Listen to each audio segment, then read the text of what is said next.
Inhabiting all European forests until the early 20th century, the wolf was long the only large predator in Europe. With its upright, short ears, elongated muzzle, bushy tail covered in reddish, gray, or black fur, fierce gaze, carnivorous teeth, and keen hearing, it fascinates as much as it terrifies. Swift, it can cover up to 100 kilometers in a day. An organized hunter, it rarely shows itself, hiding in rocky and bushy crevices. Wolves live in hierarchical groups. Each individual occupies a specific place within the pack led by the dominant male and female, the alpha pair.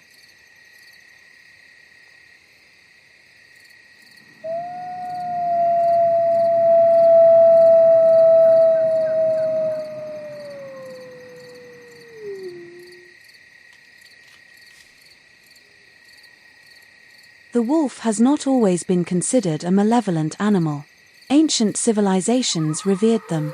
In the legend of Rome's foundation, Romulus and Remus, born from the union of Mars, god of war, and the Vestal Rhea Silvia, daughter of Numitor who was dethroned by his brother Amulius, are condemned to death out of fear they might one day claim the throne. Placed in a wooden box and thrown into the tumultuous waters of the Tiber, they are narrowly saved by a she-wolf who rescues and nurses them. Upon reaching adulthood, the twins restore their grandfather to the throne and decide to found a city. However, following a disagreement, Romulus kills his brother. Consequently, the Roman Empire rises on blood-soaked land, and the she-wolf becomes the emblem of the city.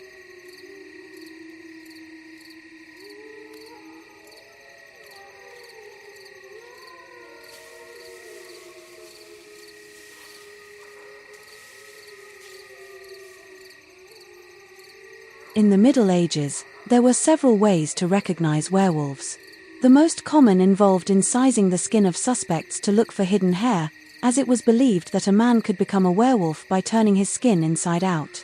Physical traits were also scrutinized: heavy hair growth on the feet, hands, back, and even under the tongue, eyebrows that met in the middle, unusually short and thick thumbs, index and middle fingers of the same length, reddish nails. All these signs aroused suspicion. If the accused showed signs of weakness, lack of appetite, deep melancholy, and avoided going to church, their fate was sealed. To free them, recipes from ancient Byzantium in the 6th century involved using curdled milk and vipers, or, as a last resort, shooting them with a silver bullet blessed in a chapel dedicated to Saint Hubert.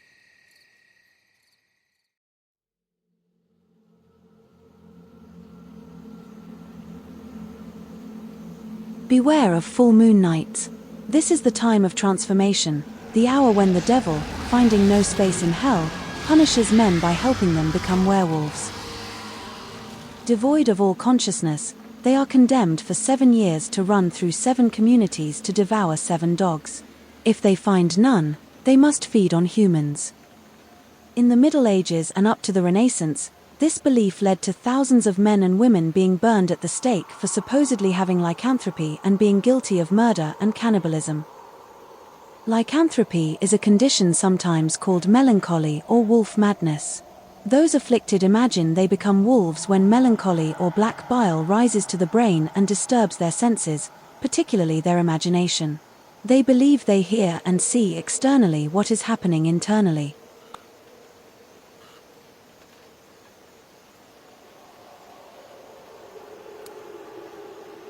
Amen, listed as the 23rd demon entity in the Lemegton, a 17th century treatise on ritual magic, is a powerful marquis who commands 40 infernal legions, spewing flames.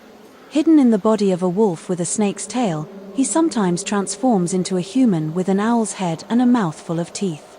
He has the power to know the past and the future and is known for reconciling estranged friends.